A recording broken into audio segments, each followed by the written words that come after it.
with all of Joico Europe. So we just did a new presentation. So we're a little bit tired, mate. A little bit tired. Yeah, but it's been absolutely fantastic. We've had a great event for the sales team. It was sales fitness training for all of the sales team from Denmark, UK, Belgium. There was quite a few countries represented. So, but we've got a few things to talk about on the podcast. Hi, Daniela. On the podcast. Hi, Daniela. Miss you all. Oh, God, yeah. Miss everybody. It's like, did I not do this live? I'm just working with an amateur. Oh, no, we are. We live. Someone just jumped on. Sorry. Okay. It's my first time. It's my first rodeo. So we got 3 topics we want to just cover. Hey, urinator. Like it. So we're just gonna talk about first of all, if you're on Instagram and you haven't followed Paul already on Paul Watts Hair on YouTube, get on there, subscribe. And then Mr. Ian Davis, the mindful hairdresser, jump over onto on YouTube as well. We're also on YouTube just here, so we're to Instagram and on YouTube. We've got 2 platforms running at the same time simultaneously. We're trying to be techie. So one of the things we've been talking to this week and last night especially, always in the evenings after we've done prep and we go to the restaurant or we go to a bar afterwards, we get asked a lot of questions by visits from the sales team or the hairdressers, and they kind of want to know like what's like the secret to success. Yeah. And one of the things we discovered last night, both of us, without any prompting, was work for free. Work for free. And never say no. And never say no. Yeah. So taking opportunities when you're asked for work for free. So the thinking behind working for free. So Paul, what's your take on working for free? Should you work for free as a hairdresser? Yeah, 100%. When should you work for free as a hairdresser? Well, when you're building up your profile, when you're building up a portfolio of work, or you want to get experience, or find a mentor. I think that's also important. I think at the very early stages of myself being in the industry, I said yes to everything, and most of it was working for free, doing photo shoots, education days, assisting, just trying to get that level up. And we were talking about it, saying a few years ago, everybody was doing stuff for free. They were trying to do as much, and nowadays people are feeling that they need to be paid for everything, whereas you just won't get the opportunities anymore. No, there's a time to work for free, and there's a time to actually know your worth and charge. Yeah, it depends on what you want as a stylist or as a young hairdresser or whatever. Not even a young hairdresser. I'm not even a young hairdresser, but it depends what your goals are. If you need to achieve something that you're not on the ladder already, then you need to say yes to opportunities to come your way. Like simple things like just an assist on a photo shoot or more education. You may need more education. So if you can do it free, and sometimes it costs, then do it, because you have to have a long game plan, I suppose. That's what we said, right? Yeah, you do. So I've had, in my experience, I've had salons for 30 years, and I've had really successful stylists working for me. And the more successful they became, they often got asked to do things for free. And it got to a point where I would always say to them, okay, why do you need to do this for free? Because it's not adding any value to you as a person or credibility. Have you read that comment? What's that?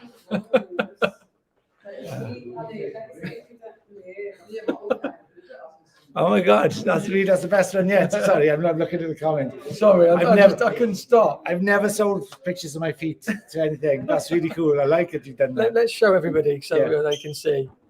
There we go. If you're on Instagram, you can jump over as well to YouTube. If you're on YouTube, jump over and go and follow Joico Education on Instagram and Facebook.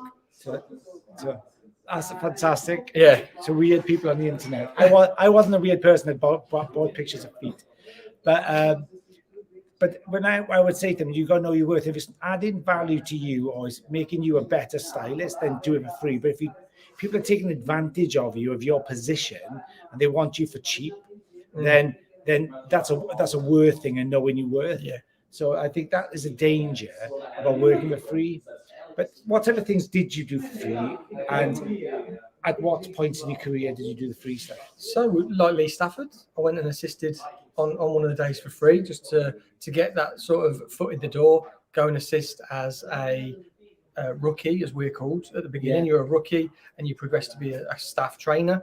I did a photo shoot for free, and I was like lead stylist. Where was the photo shoot? It was just at Peterborough College. Where, Peterborough. How far is that from you? So it's about 40 minutes. So it's a fair drive. Yeah, drove there, everything set up. And you didn't get any petrol money or Nothing. expenses, nothing. Okay. No, this girl was on what was it? Would have been Facebook back then. Just trying to find a hairdresser to do it. It was my day off, and I just thought I'll do it. Yeah. Messaged her and I said, "Hey, I'll come and do that photo shoot." She was like, "Oh, we've got a portfolio." I was like, "No." She was, "Oh," and like it was a free job anyway. And she was like, "Yeah, come along." I said, "I'm building my portfolio." She said, "Oh yeah, that's what I'm doing anyway." So building her portfolio, building my portfolio, and then it was a free job. I got comfortable, and then I got some experience, which then for the next job didn't seem as such a big sort of like, oh my God moment. It was like, oh, I've already done one. I've got one in the bag. Yeah. The next one that comes along potentially will be free again, but I might be assisting somebody. Yeah. And I think it's not just about being free, it's being willing to do stuff on like a day off, or on a Sunday, or in an evening. That, again, that's committed to your career, right? If you're getting a value out of it, you're gaining something of an advantage. And the secret at the moment, I believe, is that like salons don't seem as competitive as they were maybe 10 years ago when everybody wanted to be the top stylist. Now people are quite content. They do the work, they go about their business. They're not necessarily as ambitious as they used to be. So I think the opportunities, some people are, but I think it's less so now than in my experience so far. Maybe you can, in the comments, let us know, do you agree or disagree that it's more competitive now or less competitive to reach the level of whatever, you know, an artist for a brand or something? Do you think it's easier or harder? So, hey, Lewis from Brooklyn, New York City. How are you? I did see your comment, and it's one of the next videos that we're going to do. I put a post up to say what questions. I could bring them up now, actually. We could answer a few. But thank you for joining.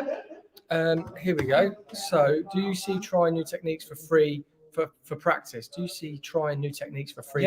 Yeah, definitely. It's like I will do, like, even now I'm like, I don't know, 40 years in, and if I want to do something new, I will get a model. I maybe have to pay for myself and practice whatever I need to do. Because mannequin heads. I mean, mannequin heads. We go through so many. We luckily we do get some, but we pay for others as well. Right? Yeah. I just had Lisa, Emma actually, and Lauren. And Lauren's come on and said that she turned down a job knowing her worth, because, and I think that's really important, because I know her personally and I know how good she is, and I know how if you do something for free, then it's got to be adding something to you, and it's got to be at least a two-way thing, so you get as much as the other person. But if you're giving everything and they're gaining more than you, then it's really not. You've got to have your own agenda as well. Oh yeah, like I said, like I was going to do a photo shoot for free. I was getting my early years portfolio work as payment, I suppose. Yeah. And that's it. As much as we're doing stuff for free, there has to be some sort of collaborative effect, or there has to be, oh, can I get the pictures, or could you tag Credit. Yeah, credit. Credits are really valuable sometimes, especially on publication. Before social media, there was only publications, so credits were really big then. And I think on social media, credits are equal, but we don't ask for credits on social media so much when we really should. Yeah, I think because you want to grow your social media profile, or you want to be known for a certain aspect of hairdressing, and I think that's where you look at it. Hi, Bobhead, everybody at Bobhead. Hey, Bobhead. Robbie, Sophie, how are you guys? I know you guys do a lot of stuff for free as well, and you've worked your way through to get to, you worked at different brands. So any comments you have about working for free and the commitment you have, that would be really good if you write them in the comments for us. So I think there's a value in working for free, but knowing when is really important. Yeah. I think you've got to be able to, and is it benefiting you or is it benefiting the other person? Well, I wouldn't be here if I hadn't put that work in for free. No, not me neither. The amount of sort of like mentoring I got for stage presentation, for how to like even just hold yourself, how to project yourself, how to do all those little things that if you're going to do a job, you'll be there to do a job. But all these little things, because I think people felt, I don't know if we still do now. I mean, I would. If somebody was doing something for free, I'd try and give them as much as possible. Yeah. But it used to be very much like, oh, you're here to do a job. Look, you can have the pictures after. Cool, thank you very much. But I think as becomes like a little bit of a mentor. Yeah, I think the last session is coming to mentorship.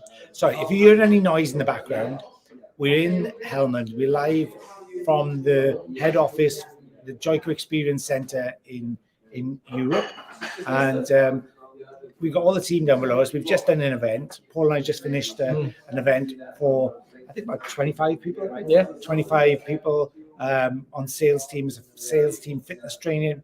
There's a few new launches there, lots of new information. It's been, what's that? New launches. New launches. Oh yeah, we've got these to come. So we're We'll talk about them in a minute. So if you hear anything in the background, that's just because we finished and everybody's excited, although a little bit tired. Not as tired as some of the delegates today, though. No, they had a couple of drinks on the night out. Right. Tea. Oh my God, okay, that's cool. I'm not a hairdresser, but I learned a lot from you about cutting my son's hair. Noticed difference between barber techniques for salon. Well, barber techniques versus hairdresser Totally techniques. Yeah. And they both a skill. Yeah. They're equally as valuable, but they are both a skill. So, we're barber versus hairdresser. They have different skill sets. Oh, we just about your haircut. About my haircut yesterday. So I have a barber who does like amazing clipper work, the way I really like it. But when it gets to the top, it's not quite as the shape, the definition, the kind of understanding of our face shape and stuff. So very luckily, I know Paul. Paul cleaned it all up for me yesterday, and I feel really delighted today. Thank you. But you know, like the barber did his bit, which I kind of like really, I think is cool. But then, you know, the top wasn't really what I wanted. They just look at it slightly differently. And I think that's why a hairdresser cuts a man's hair, if it's not fades and stuff, the haircut would normally, I would say, last a little bit longer. Yeah. Where you don't have to go back. It fits. It fits. Yeah, there's a more balance to it, right? Yeah. And not saying like there's a lot of hairdressers, a lot of barbers that have gone. Sorry, there's a lot of hairdressers who have gone into barbering, where they're saloon trained and everything like that, and they've moved across into the barbering industry because they've seen that niche, they've seen that gap where barbers were traditionally trained and they were just doing sort of square offs and everything like that, whereas these hairdressers are now making men's haircuts fit. I've already got a comment from Robbie or Sophie. I'm not sure which one it is. It hasn't said just Bob Head Creative Hairdressing. They said that youth block is amazing. Yeah. And it is. Honestly, we're going to talk about this shortly. It's like we talked about today in the presentation. It's a bit of a game changer, in my opinion. So I think it's going to be a cool one. Yeah. So working for free, yes. Work for free. Take opportunities as long as they benefit you in your long-term career and your long-term strategy. That's cool. But if it's more weighted to somebody else and they want you for cheap or less, then don't. I would think you've got to know your value then. So, but opportunities come by saying yes to lots of different opportunities, because you never know who you meet on a shoot. No. A makeup artist, another stylist, a photographer, who you may want to work with again, and that will lead to other work as well. So, what was your first sort of free job to step up?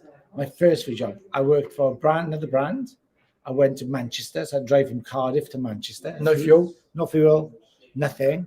I stayed overnight. Yeah, no, I didn't. The first time I didn't. Okay. The second week I did. The first week I didn't. I got up at like 5 o'clock in the morning. No, it was longer, earlier, probably 4. I had to be there by 7:30. Yeah. 3-hour drive. Got there. Really got there all pumped up with my hairdryer and all my stuff to work, and I didn't pick up my hairdryer all day. You told me this. Yeah, you have told me this. So I shampooed all day. Yeah. And I took off colours. And my first job when I arrived on the set was to make teas and coffees for all the models. There was about 18 of them. And I just was like, I was a bit disappointed, if I'm honest, and a bit like my ego was dented. But I just made sure that all the teas and coffees went to the exact right model with the way she wanted it. I made sure they all got what they wanted. I had to go out and collect them. Yeah. So I had 2 trays of teas and coffees. And I made sure every model had what they wanted with a shot or not a shot, with, with like oat milk or whatever. They had exactly what they wanted. I wanted to make that the best experience. So that became a bit of a calling card. And when I shampooed, made sure there was no staining, everything was clean. The model came back, it was combed through, it was ready to rock, the way I would want it in the salon. Definitely. And I left my calling card that way, rather than moan and groan and I'm too good for this. it was a way to go. And then on the back of that, I got asked for another one the following week. And I went and I stayed overnight because I didn't want that drive again. I paid for it myself. I worked, I got the same thing. And then the third time I got to work them, which was like a month later, I actually got to do some work very briefly, very small. But I got my foot in, and then they said, okay, we want you to come and try out for the team. Yeah, and that's it. And that's what led to. But it took 3 goes first. Yeah. And, you know, like probably, I know, it probably cost me at the time back, it's 30, no, was it 20 years ago, 25 years ago, it probably cost me, I don't know, 200 quid, which is probably about 500 quid now. Yeah, but it's a big investment. But it's invested it then, and it's come back tenfold. Yeah, know? And it does. So that's how I would look at. So that's how I would look at working for free, saying yes to things, and being positive about your career and progressing, whether that be in your salon and you're progressing through your ranks in the salon, and you know, being quite stay after work and do your extra model, do your social media, do a mannequin head, do some pictures. You know, that's working for free in your own time, but for yourself and developing yourself. And I think that is so key and important, because it's never going to land on your lap, and nobody's going to come and discover you like I'm the next best thing. You know, you have to go out there and put things down that people can see in the tangible. Yeah, cool. And I mean, jumping on to the next subject of just where that can lead to. A lot of people ask us about how do you become a traveling hairdresser, working abroad, how do you become part of an education team, how do you become an educator, how do you become an artist? And it all starts off, doesn't it? As we've just spoken about. We spoke about working for free, getting your foot in the door, getting as much experience as possible, creating those contacts, that network of people.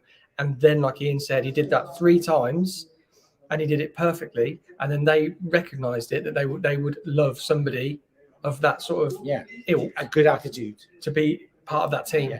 I think, you know, like if you want to work for a brand or you want to travel as a hairdresser, there's 2 things you want to think. Number one is, if you want to go fast, then go alone. But if you want to go far, then go together. And I love working in a team. Like, this is a great environment for me. Paul, there's a huge backroom staff working here. The team backstage is immense, and they make our job so easy. And together with those people, we go a long way. There's a lot of fuel in that tank, right? Yeah. Because so many people are contributing. But the element is being part of the team and knowing how to be part of the team, know what your role is, knowing there's going to be people better than you who have different skills, but know what your own skills are and what you can contribute. And as long as you do those things diligently, with like conscientiously, and make sure that you're kind of really contributing and not worrying about what other people are doing, and actually complimenting the other people on their successes, you actually go further and you go deeper into the team. You become more ingrained, you become more kind of, you know, part of the team because of the contributions you make. So if you want to become a traveling stylist, by all means, like, go and become like a lone wolf, traveling this, that, and that. I just don't think it's as much fun. No. I think it's a bit, unless you're traveling with a wife or a family or whatever, I don't think it's much fun. But if you meet up as part of a team, like we've had 2 others, next generation stylists working with us today. They've been like awesome. The work they've put in, amazing. We couldn't do it without them. Then there was the whole backroom staff who've done all the PowerPoints, who've done all the presentation stuff, all the slides, lighting, sound, response, and they've just made our job so much easier. But to do that, we had to kind of show willing and show what you can contribute to the team. What is the added value that you bring? And it's not, they don't want an ego, not very often. No. I mean, ego is just, what's that quote? There's an ego quote, I can't remember it. But yeah, ego kills opportunity. Yeah. And when it comes to, if like Ian just said, you want to go it alone, then go alone with your ego, because that's the only pairing that is gonna suit you. Yeah. But get part of a team. Like, I love being, I've done competitive sports most of my life, and I've always been the team. So I get the team ethic and ethos. It doesn't suit everyone, and it doesn't mean people who do it alone are bad or that they're not as good or whatever. It's just a different way of doing it.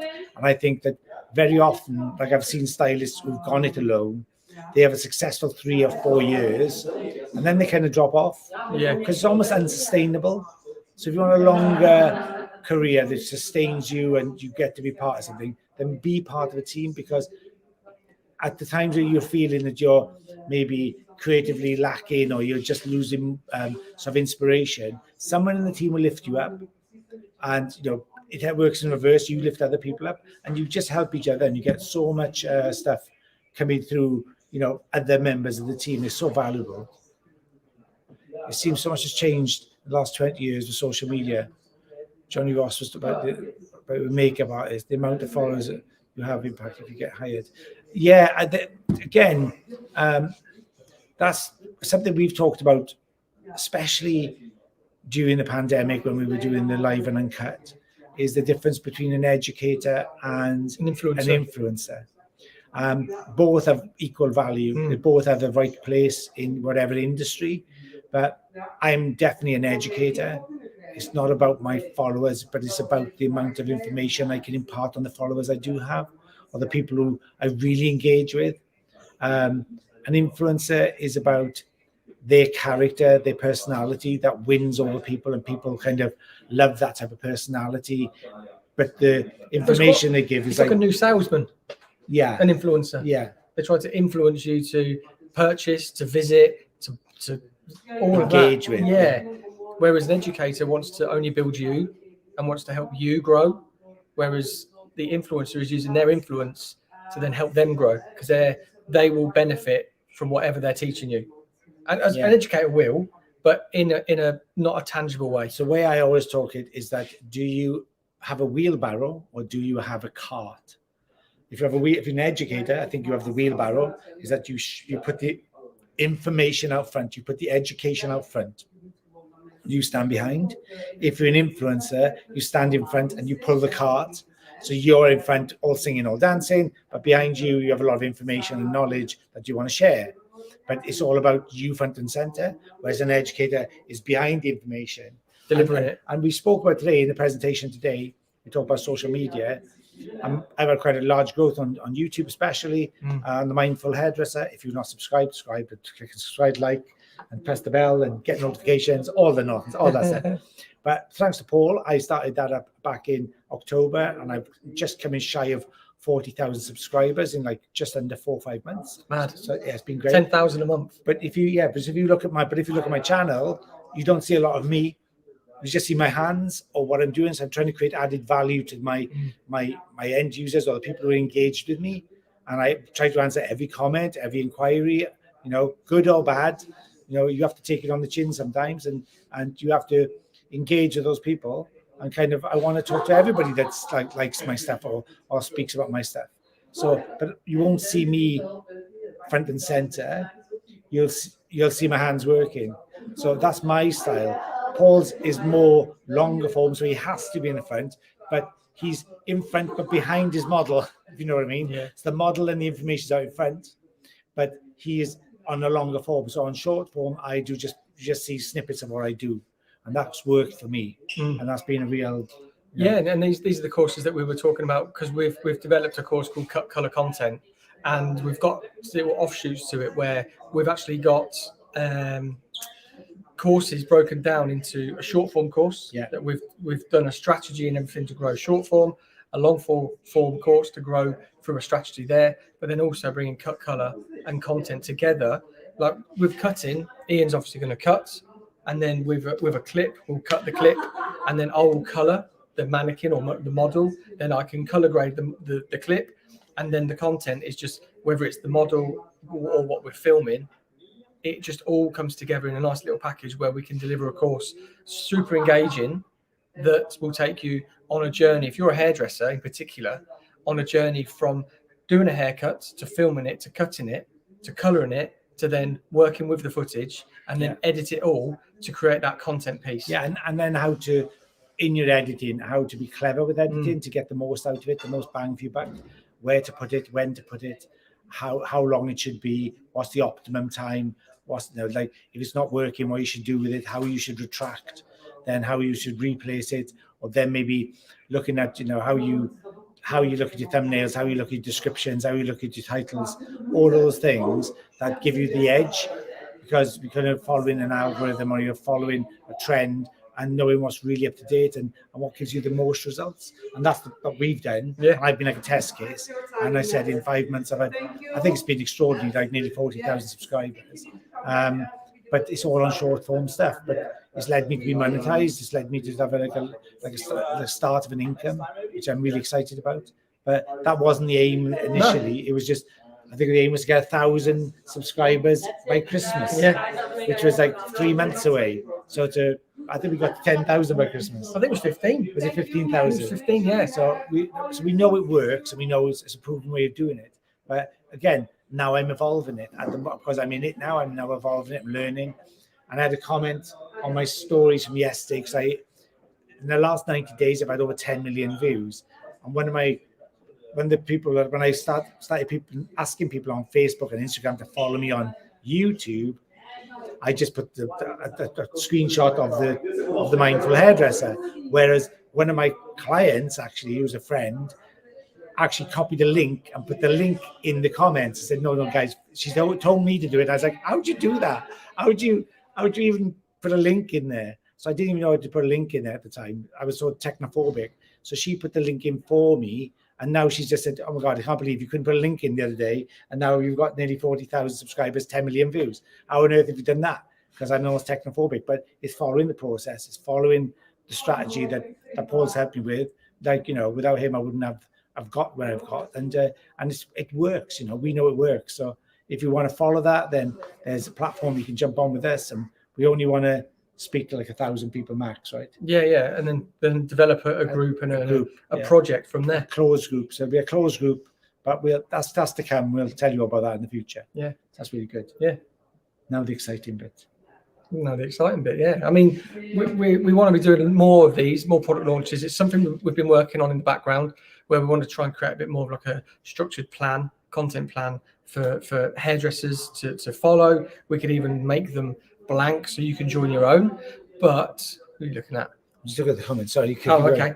And it's what we really want to do is to be able to bring you more sort of like hot off the press education items, product launches, whether it be sort of global or it could be Europe or just sort of like UK. If we can bring you these on the money launches like we're going to be doing now, this comes out very, very soon, and it's the product that we've been working with this past 2 days.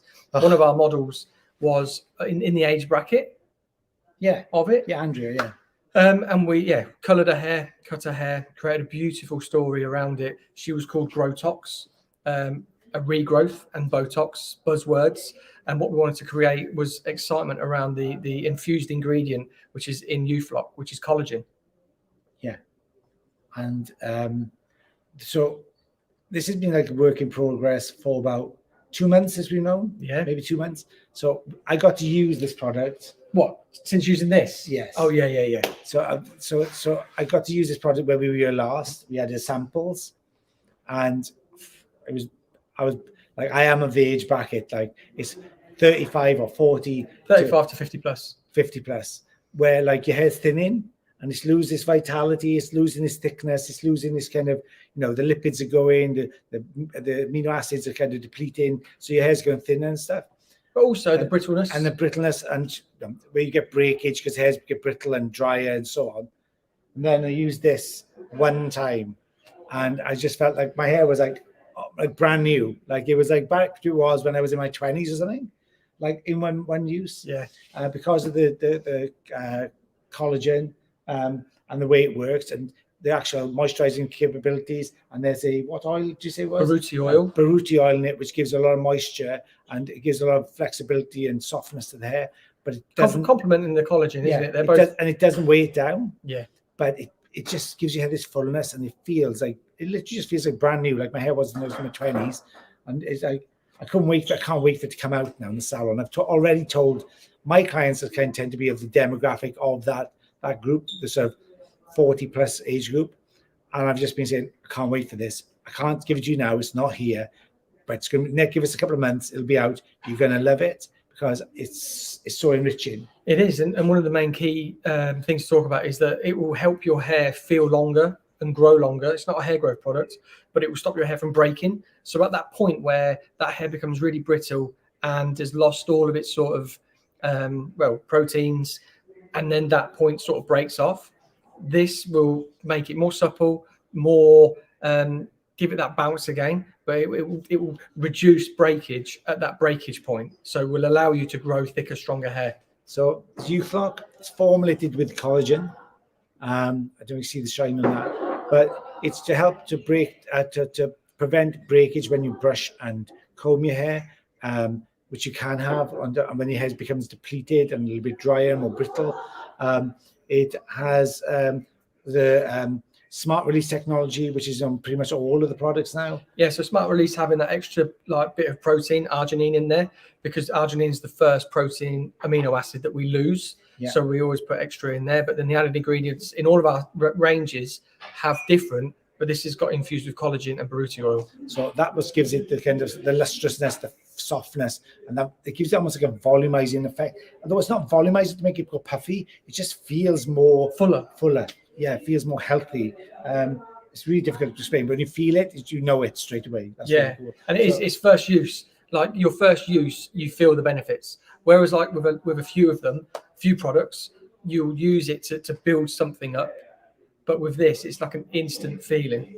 Yeah, and these are, so you've got the conditioner, which is the big one, and you've got the mask. The mask is like a weekly treatment, but like for people with weaker, more depleted hair, that'll change everything. Yeah, it'll give you more confidence, I think, because it gives your hair shine, it gives you the condition, it gives you resilience, it just toughens up the hair, it coats it really lovely, and you don't really feel it, other than it feels brand new. It's like you've had some sort of really intensive treatment. Yeah. And then you've got the daily use conditioner as well. It can be used daily, it's not a problem. It's very, very lightweight.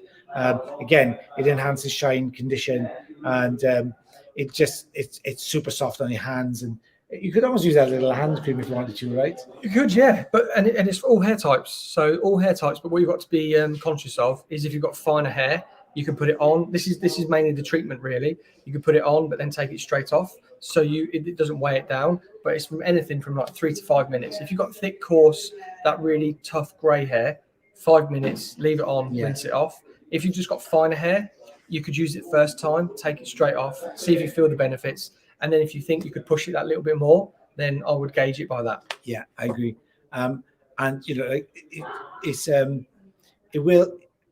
I think you've got to look at where your hair is, if it's in great condition, or if it's bleached, for instance. I probably wouldn't use it as bleach. I'd probably go for more to K-Pack color therapy. But if your hair's in normal hair, maybe with a bit of color on it, but not like over-colored or over-processed hair, just regular processed hair, but your hair's a bit finer and a bit more brittle than it used to be, and you notice, like I have a lot of clients sit in my chair and say, oh, my hair, it's not just like it used to be.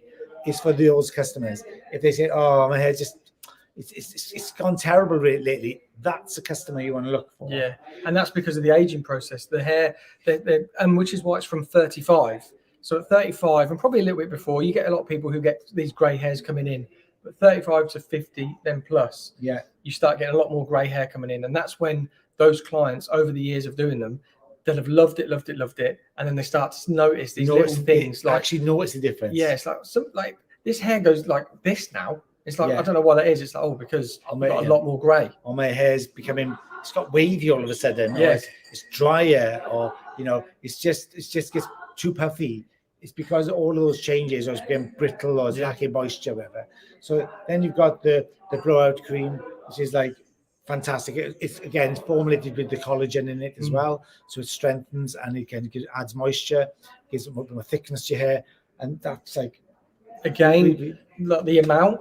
Yeah, thin hair, little bits, thicker hair. So with finer hair, you use maybe 1 pump or 1.5 pumps. Medium hair 2. And then with thicker hair, you can do 3 up to about 4 pumps. It doesn't overload, doesn't make it go greasy. It just gives you a really lovely finish. It'll feel shiny, healthy. It's like your hair was. It'll take it back. It's like rolling back the years. It's like the Back to the Future hair product. If you could turn the clock back and go back this is the product that'll do it for you.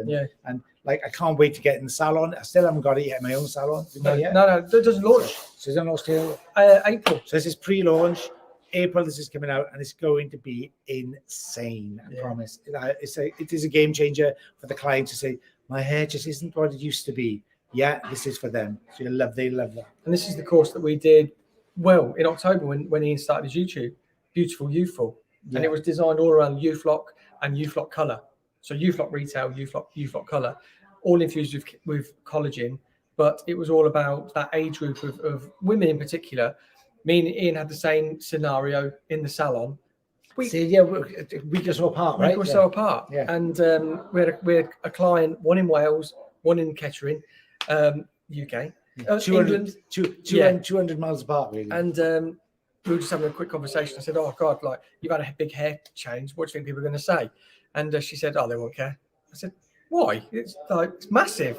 And she went, oh, Paul, after a certain age, women are invisible. And I was like, oh, yeah. She went, you won't know because you're not a woman and you're not of that age yet where you've stopped feeling important. And I actually said, I was like, well, I feel important, but all my clients are important and I want you to love your hair. And that was a real eye-opener for me. And then Ian, we were talking about this course we were developing, had the same conversation with one of his clients. I'm just reading some of the comments about the slow and low. It's in slow and low. We'll bring that with CEO Nikki. We'll bring that up. But yeah, just say because we were 200 miles apart. Yeah. Like I had exactly the same experience. My clients, like I like to evolve this. I have a 3 haircut rule. So if I have a client, I don't allow them to have the same haircut more than 3 times. I have to evolve it and change it, which is a bit of a challenge to some of them. And we have a bit of fights, and sometimes they win, sometimes I win, but mostly I win. But I like them to be evolving the shape, whether add big fringe a bit shorter, or take the length up, or add graduation, or add more layers, or add some color, whatever. I don't like them to change continuously. And one of the reasons for that is that, like they said, is that they don't feel seen anymore. It's like, oh, why are you even doing it? Why do you even bother? Nobody looks at me anymore. And I'm like devastated for that client if that's the way they feel, that they're not being seen.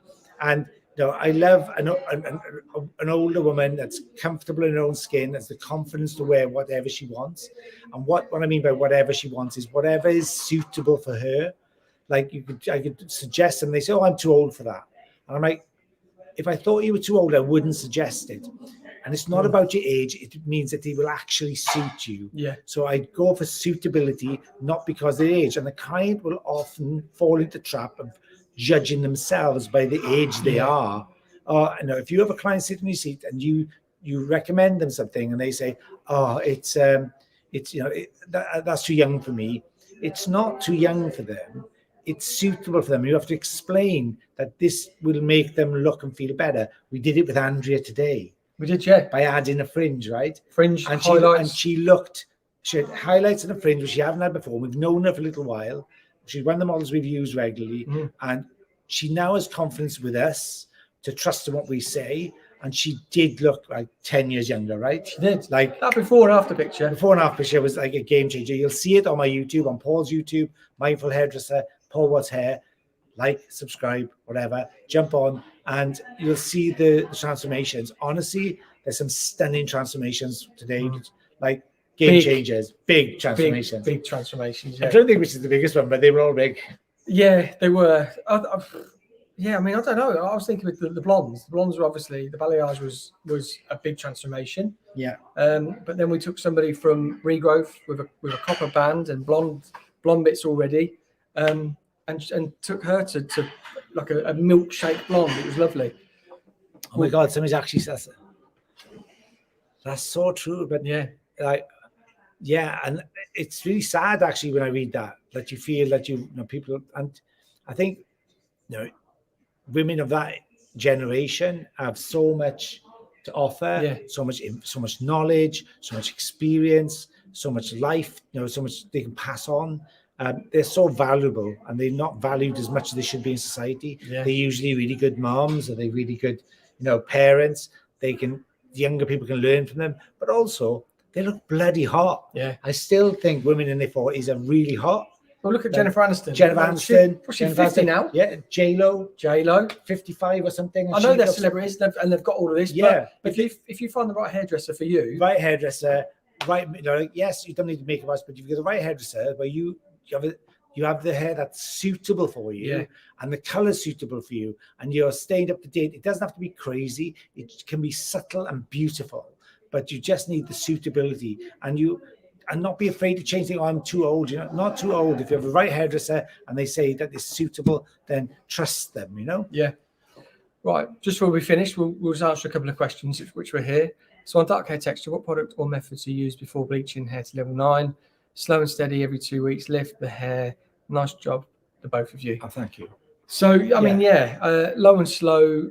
Always low and slow. Yeah, we worked with 10 volt. But again, we talked about today, working with 10 volt, but you have to remix. Small amount, then apply, finish that section, and then go on to the next remix, do it again, because let each mixture reach its full capacity. It's no good doing a big mix of product and then waiting until you get to the end with this has been on 20 minutes and then it gets to the top, it's lost its potency. So always mix small and often, and then you get the most bang for your buck in lifting terms. Yes. Yeah. And then you can afford to do low and slow all day long, because it's the best way, safest way, best conditioning way, rather than going high volume and trying to blast it out. Also, the way it lifts is cleaner and it's kind of like softer. You have to be able to mix in between different batches of color and not trying to make one batch last the whole application. Yeah, the power is in the first half an hour. Yeah. So 20 minutes, 25 minutes, push it a half an hour and then remix and then reapply. Look at me being a colorist. I've learned a lot from you, obviously, right? When do I ever know stuff like that? Yeah, I mean, with all the courses we've been doing as well, though, we're doing a lot, hell of a lot. But yeah, that's the best way to do it. Slow and steady, and then just remixing your product. Slow and steady. You say slow and steady, we say low and slow. Yeah, low and slow. Yeah. But yeah, that's it. So that's our little segment for this week. This week's episode.